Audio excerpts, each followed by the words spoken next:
Once again, wishing you a happy holidays and welcome into the NFL on Fox podcast presented by Verizon. Yes, we are back. We had 3 whole games on Christmas Day to get to. We didn't want to leave you hanging on any of the NFL action.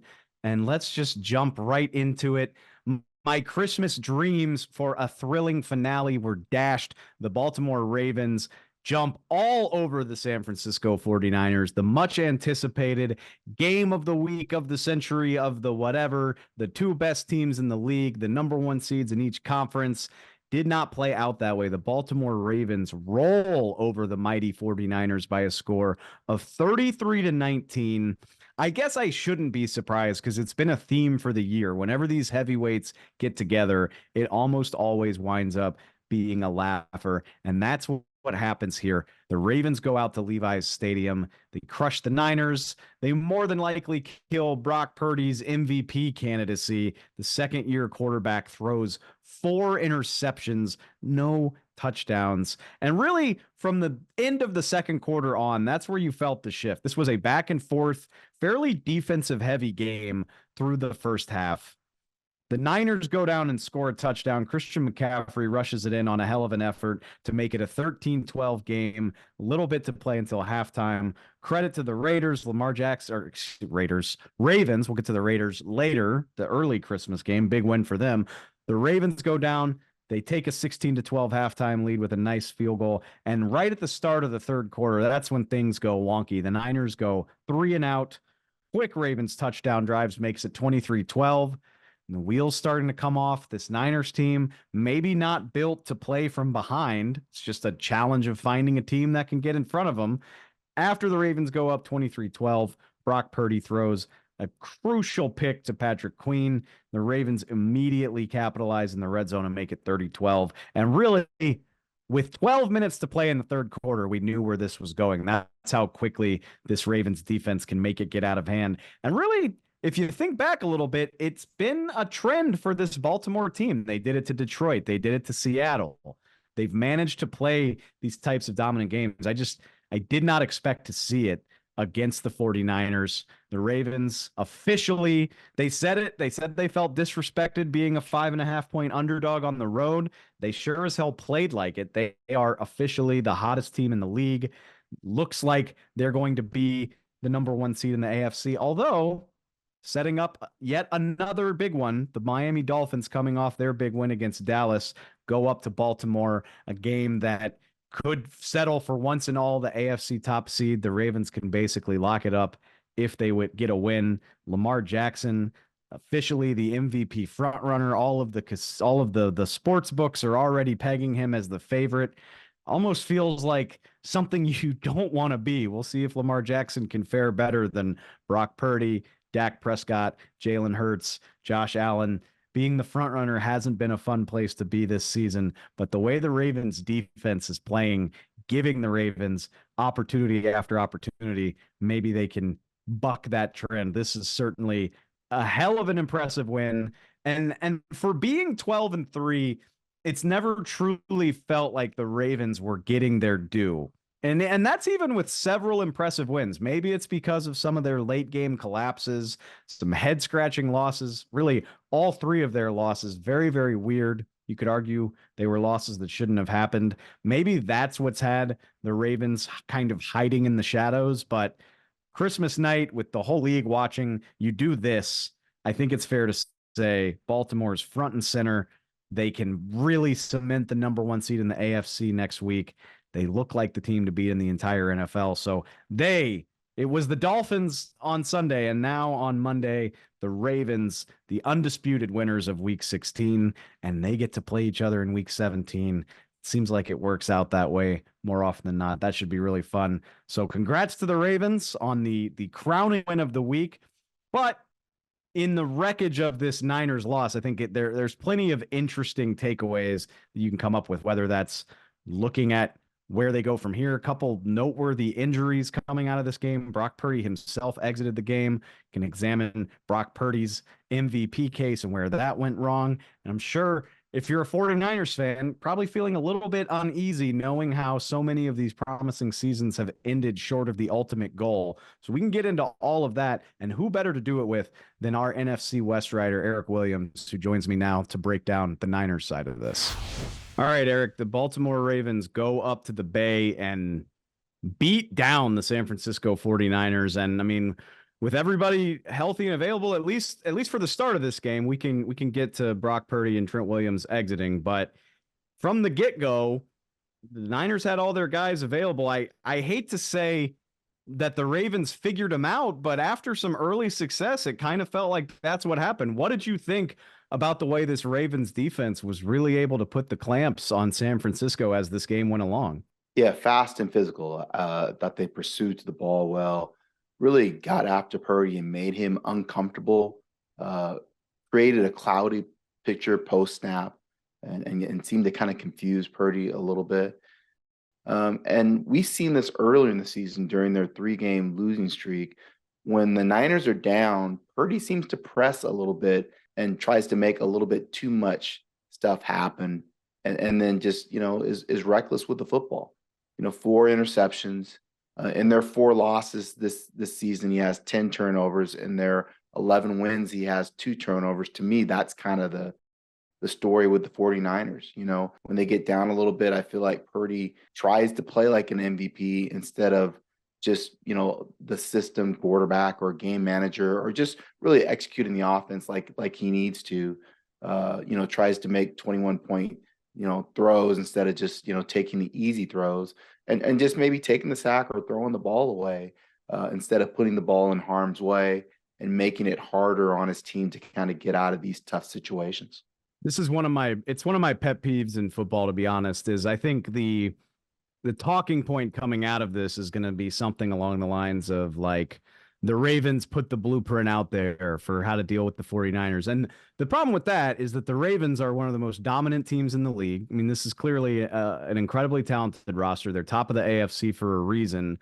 So I understand not everybody can do this to San Francisco, Right. But how do you think it must make Kyle Shanahan feel to know there are at least a handful of teams in the NFL that can do this to you? And yeah, I mean, if the Niners manage to get off script and they're trying to work their way back in a game that they're not dictating, it's got to be a little bit concerning to see Brock Purdy turn into this when the other team is able to call the shots the way the Ravens were able to do.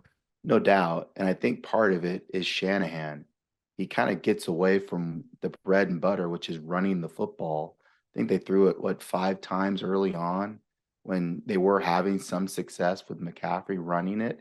And to kind of put, again, all that weight on your quarterback to carry the offense when you have, perhaps the best running back in the league, maybe hand the ball off to McCaffrey a little bit more, to try to ease the pressure off your quarterback. But you're right. They're going to be in situations where they're going to have to come back. And are they going to be able to do that? I mean, they haven't really proven that this season. It's going to happen in the postseason, I would imagine. And how are they going to react? Right now, it doesn't bode well for their chances of coming back in those situations because of how they played during the season in those situations. It's funny the way the Ravens' big games have kind of followed similar scripts, just in the sense of like, if you look at the box score, nothing really jumps out at you. Like they had an all right night running the ball. Lamar Jackson was definitely good, but you can't point to one thing and say, oh, that's how they beat you. And yet you look up at the scoreboard at the end of this thing and they've got more than 30 points and their opposition has less than 20. A team with this much talent and as much things as they do well, what, if anything in particular, stood out to you about what they did to really dominate this game? It's kind of old school AFC North football. They own the line of scrimmage on both sides of the ball. They don't do anything to beat themselves. I mean, they created 4 turnovers and scored 17 points off those turnovers.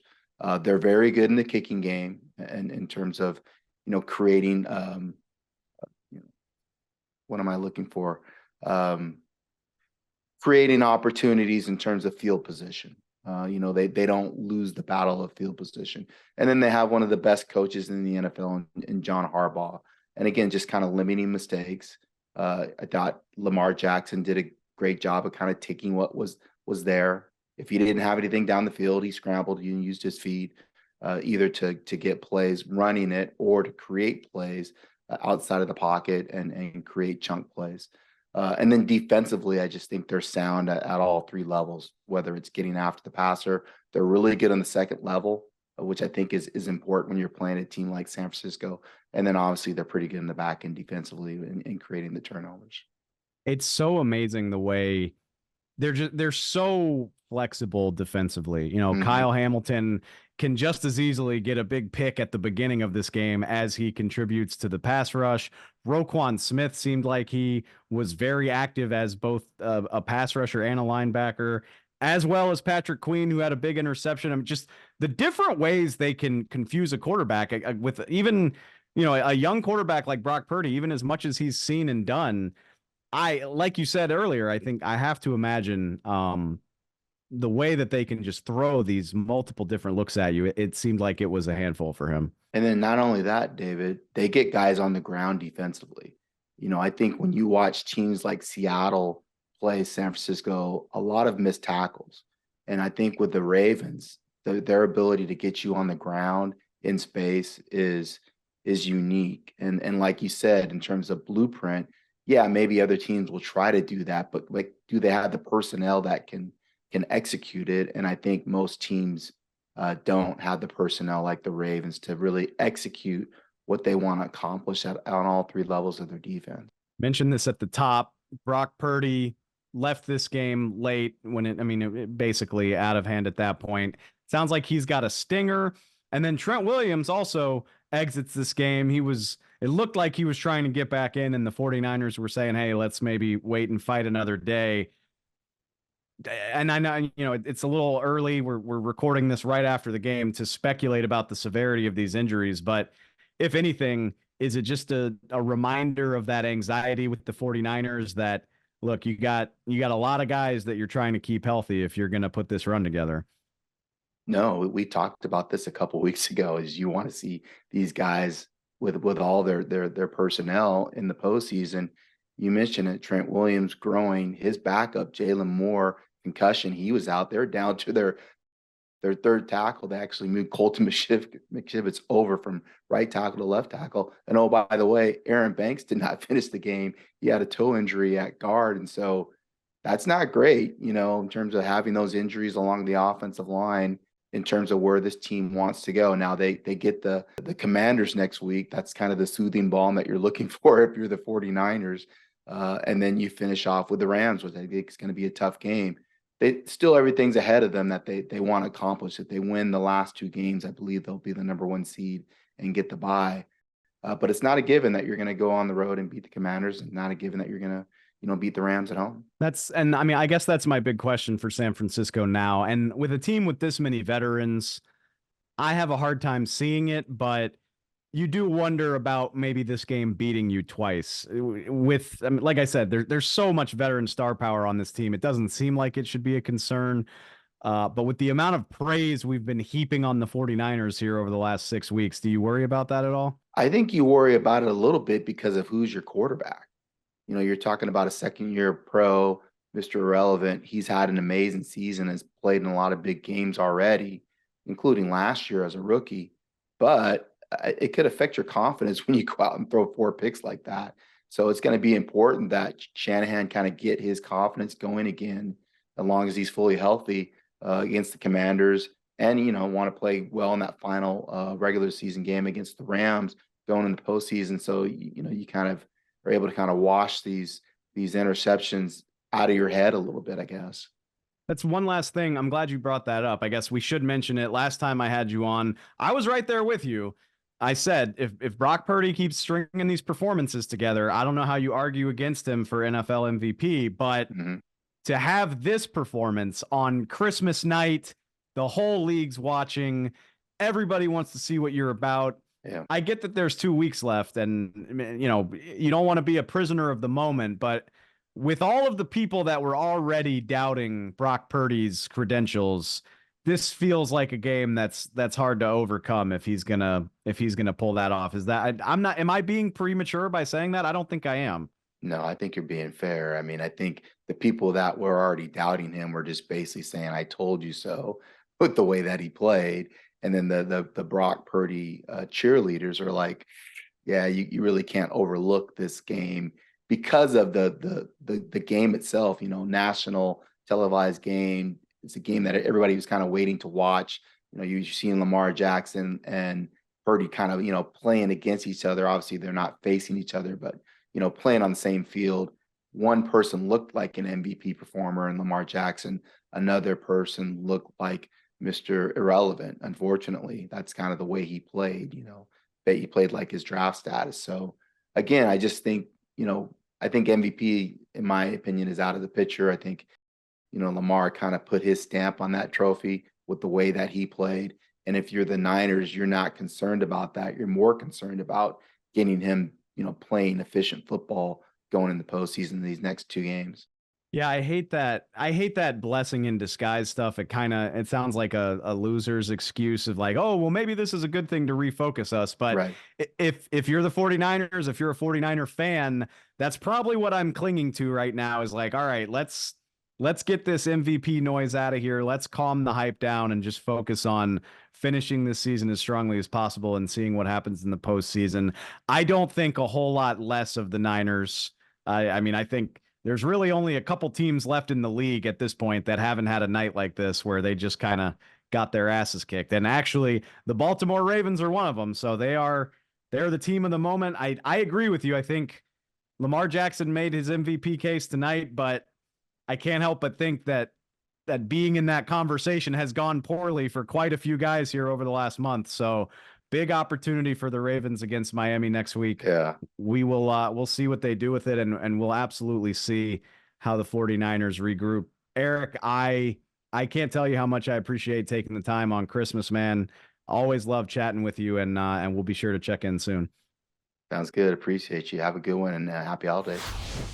The Niners' loss also opens the NFC field just a little bit. A week ago at this time, it felt like the 49ers had the NFC on lockdown. I would still say that they're the favorites to be the number one seed in the NFC, but all of a sudden, you got 3 11-4 teams sitting on top of the conference, one slip, and you could see a different team in the number one spot. Maybe that could be the Philadelphia Eagles, who after a tumultuous 3 weeks get back in the win column. They beat the division rival New York Giants by a score of 33-25. And stop me if you've heard this before.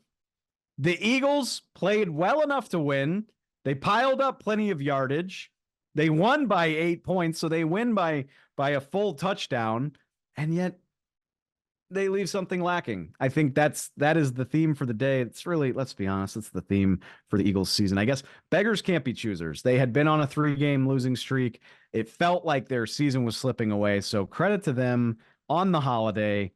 They got right. They got the win, but I don't know, man. You tell me how the Eagles should feel about this. A 2-touchdown home favorite. It looked briefly like the Eagles were going to take care of business. They were up 20-3 at halftime, and it just felt like they forgot that they had to play the second half of this game.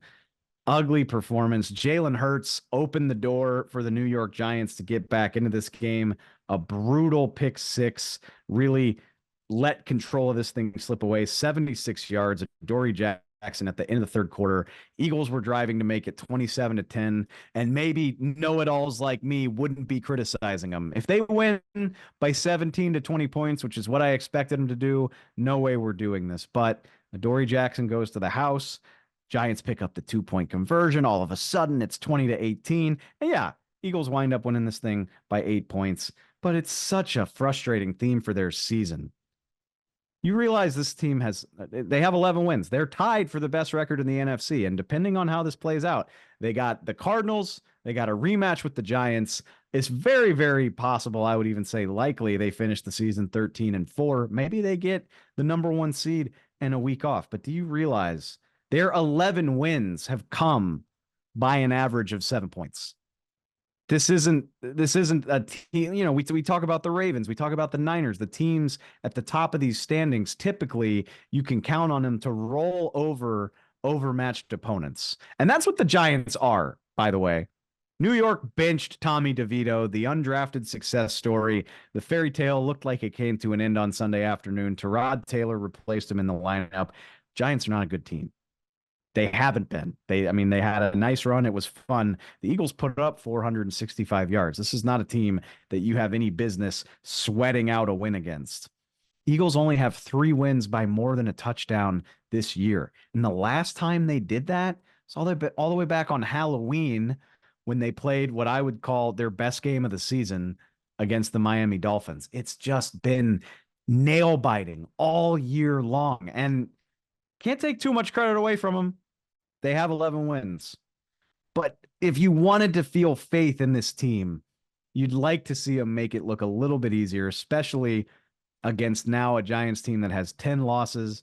The Giants have gotten blown out by plenty of strong teams, whether you want to talk about the Niners did it to them, the Cowboys did it to them a couple of times.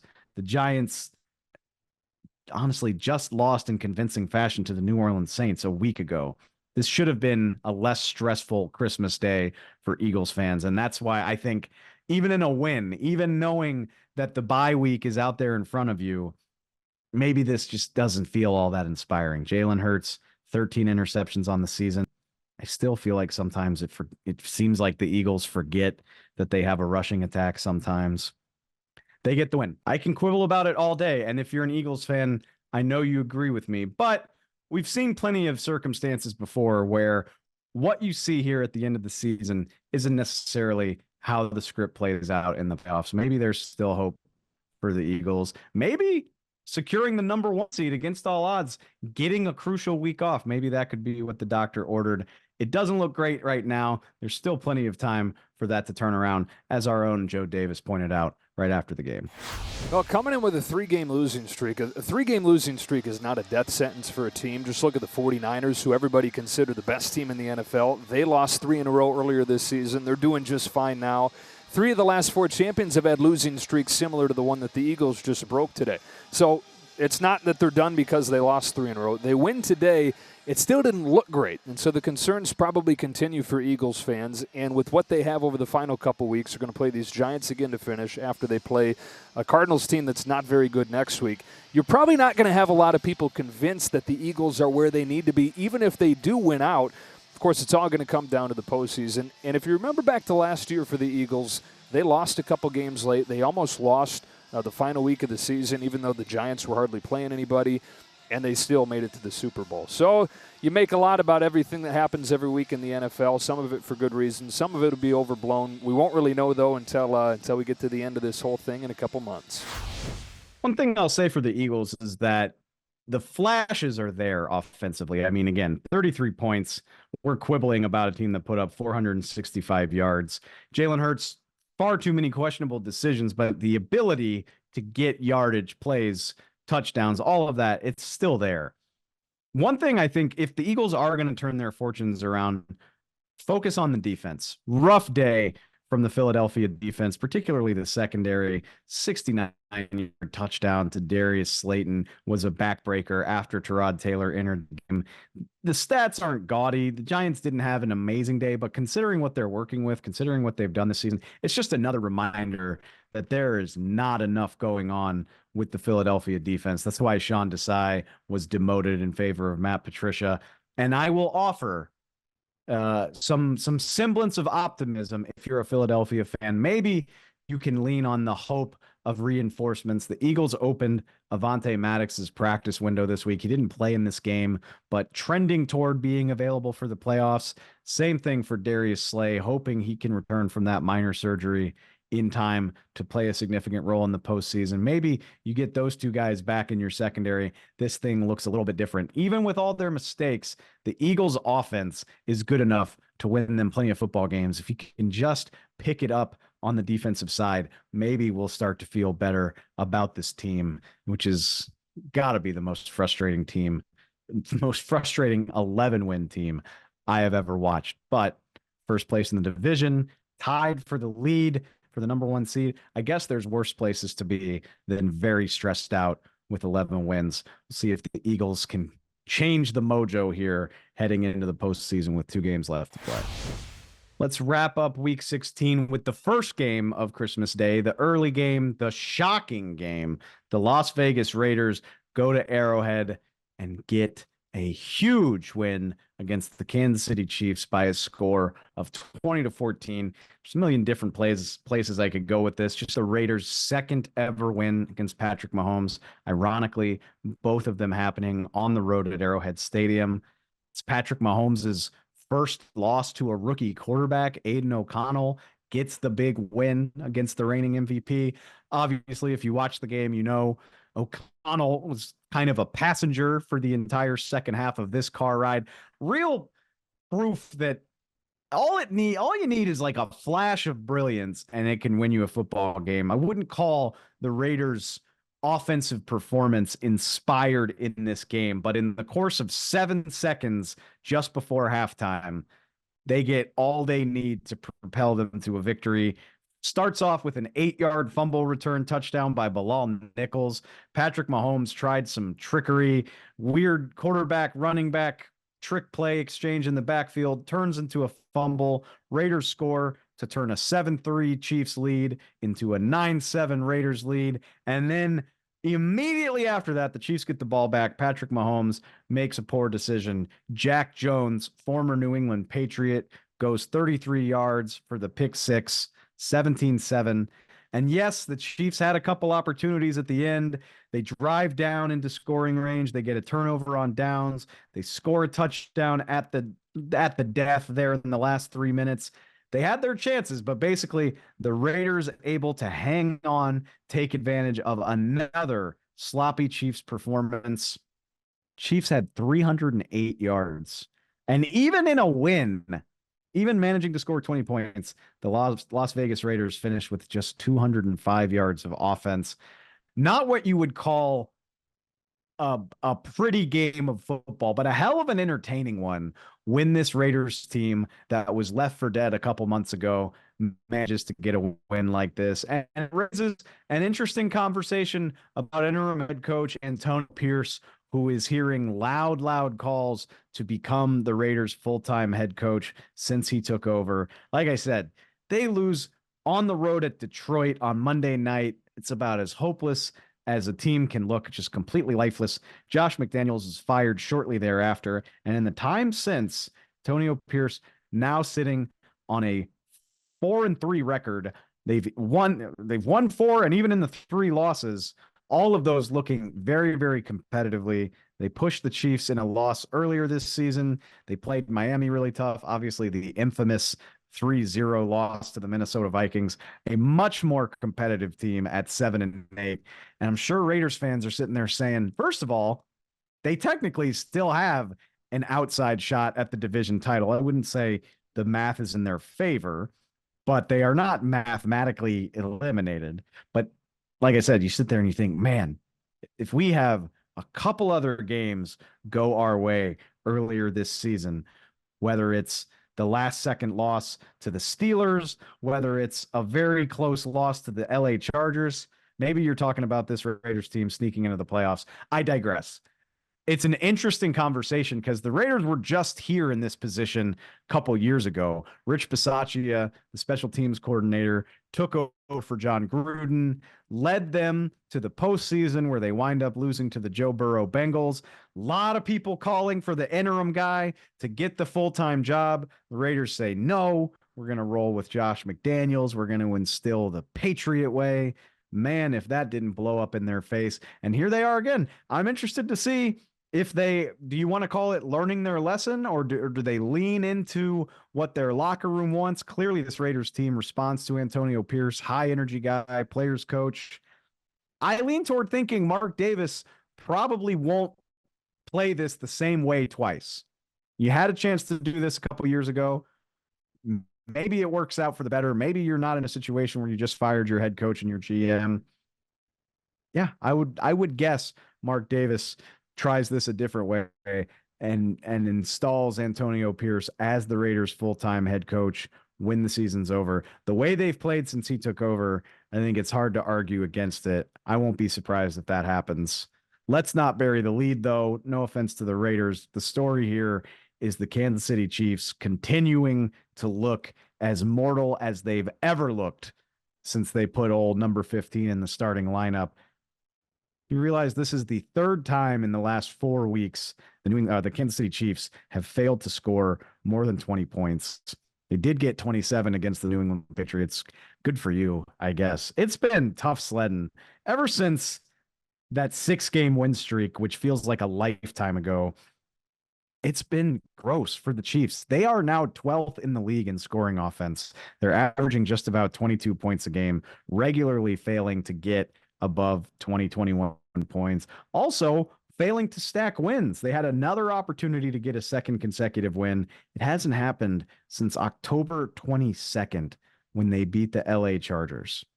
Win, loss, win, loss, loss, win, loss. And now firmly looking like they're going to be the number 3 seed in the AFC playoffs, eliminated from the conversation for the number 1 overall seed.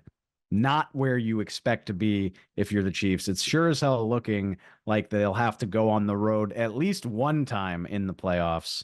I think I'm just at the point where I'm not sure what the Kansas City Chiefs do well. I'm still incredibly confident Patrick Mahomes is the best quarterback in the NFL. His touchdown at the end of the game reminded me of that. He escapes a near certain sack, buys himself time, fires across his body like they tell you not to do, and finds Justin Watson for a touchdown that keeps them alive. He's still that guy. He can still do all of that stuff, even in a down year by his standards, by the way. Like a down year for Patrick Mahomes is still among the top quarterbacks in the NFL. You take that guy. Outside of that, what exactly do the Chiefs have? We know they're still on the hunt for any sort of receiving performance that they can trust. And I think at this point, I would throw Travis Kelce into that mix. I'm confident he is getting all of the focus in the world. I know defenses are game planning the hell out of him because they know the Chiefs can't trust any of their other receivers. But a Hall of Fame player that you have to lean on, you start to say 1 touchdown in his last 8 games, hasn't been able to be a difference maker for an offense that could sorely use it. Travis Kelce with 5 catches for 44 yards. Sure as hell looked frustrated, slamming his helmet on the sideline in the late going of this game, knowing how bad things looked for the Chiefs offense. The passing game's not there. The running game is stop-start at best. And you can point to the defense. I mean, yes, the Raiders offensively did not do a whole lot. They had a field goal drive in the first quarter of the game, another field goal drive in the third quarter. The rest of it was defensive scores. Aiden O'Connell actually didn't complete a pass after the first quarter. But you still look at it and say, yeah, well, this Chiefs defense that is a strength gave up 145 rushing yards to Zamir White. Josh Jacobs didn't even play in this game. Raiders averaged 5.5 yards per carry without a semblance of a passing game. So even with the Chiefs defense being the revelation that it's been this year, and they haven't had a good season, this isn't a unit clearly that can carry you until your offense figures it out, or else that would have been more the case. The Raiders bled this clock down, which against the top tier unit you would think isn't going to happen. The only thing keeping me on any kind of Chiefs bandwagon is just that I know what they've done. I know what that quarterback is capable of. I know that Andy Reid's a hell of a head coach. I know weird stuff happens in the playoffs, and if the ball bounces your way a couple of times, all of a sudden you're right back in the AFC Championship game. They've earned the respect of me not writing them off. But they haven't done anything on the field that backs that up in 6 weeks. Yeah, I mean, I'm looking at the schedule right now. I think you have to go back to their game against the Chargers for the last time they truly looked like the team that we remember. Even their game against Miami, if you go all the way back to that Germany game on November 5th, they won. It was anything but a pretty win. So yeah, I think you're going all the way back before Halloween for the last time the Chiefs looked like the Chiefs. And we're going to do them the respect of saying they still have time to figure it out. But I sure would like to see that backed up on the field to truly believe it.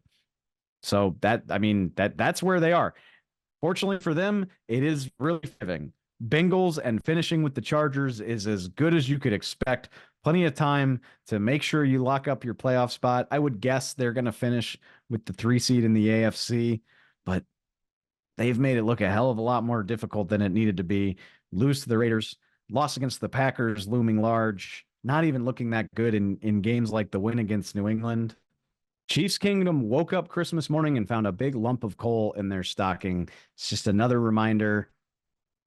Yeah, they're the Chiefs. We'll leave them some wiggle room, I guess, but another reminder that this just isn't a very good team right now. And if they manage to turn this around, it'll be maybe the most impressive thing they've done to this point in their impressive run. All right, we are officially done with the Christmas week games.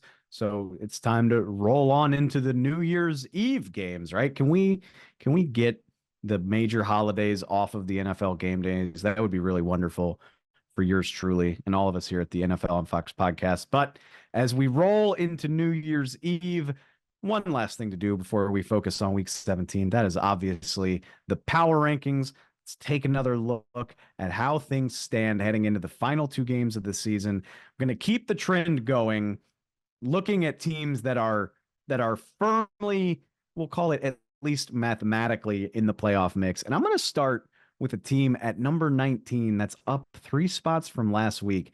The Chicago Bears, quietly having a renaissance. And I will say it's a little late to be truly in the mix for an NFL playoff spot, but I just want to shout out a team that's won 3 of the last 4 and 4 of the last 6. And funnily enough, if not for a handful of late game meltdowns, we could be talking about the Chicago Bears very much as a wild card team. Think about how they let it slip against Denver, against Detroit the first time, and last week's fourth quarter meltdown against the Cleveland Browns. We could be talking about a 9-6 Bears team in a slightly different universe. Alas, that is not our universe. The Bears probably, we'll say it very likely on the outside looking in at the playoffs, but they're in such a good spot compared to where they were in the first half of the season. I don't know what it means for anybody's future there in Chicago, but it felt worth mentioning. Up next, team that I jumped 8 spots up to number 16, the Atlanta Falcons. So maybe a week late, guys, mathematically staying alive with a 29-10 pulverizing of the Indianapolis Colts. Would have liked to see this type of effort against the Carolina Panthers the week before, but they started Taylor Heineke. They got the jolt they needed. No turnovers. I think that's probably the crucial element to this whole thing. But the Falcons at least have a puncher's chance at keeping this alive. They actually go to play the last team, the Chicago Bears, this week. They finish up with the Saints, still in play in the NFC South. But man, you would have liked to see this a week earlier. But it's a performance worth noting to beat the hell out of a playoff contender like the Colts. A very convincing win. All right, sticking in that division, I'm not going to shut up about the Tampa Bay Buccaneers, to jump 4 spots up from last week into the top 10. That's what happens when you win 4 games in a row. It's what happens when Baker Mayfield has thrown for 1,000 yards in the last month, 10 touchdowns, 1 interception, just playing wonderfully efficient football. I like this Bucs team. They beat the hell out of the Jags, who are on top of the AFC South. If they take care of the Saints this coming week, you got to like their odds as NFC South champs, getting to host a playoff game. And the way this season has gone, how can you rule them out, at least having a shot at the divisional round? And remember what people said about the Bucs before the season started. This was supposed to be a brutal year where they paid for going all in during the Tom Brady era. And that's just really not the case. The Buccaneers looking like a likely playoff team. I'm happy for them. What can I say? Up at number 5. Yeah. Jumping all the way to number 5, up 2 spots. The Cleveland Browns. Let's talk about it. Let's talk about those Cleveland Browns. And look, beating up on the no CJ Stroud Houston Texans, I don't blame you if you're not impressed. It's not so much about what they did Sunday, but what they've managed to do in incredibly adverse circumstances all year long. 4 different quarterbacks. They call in Joe Flacco off the street. They're playing Dorian Thompson-Robinson. PJ Walker's got a hand in this thing.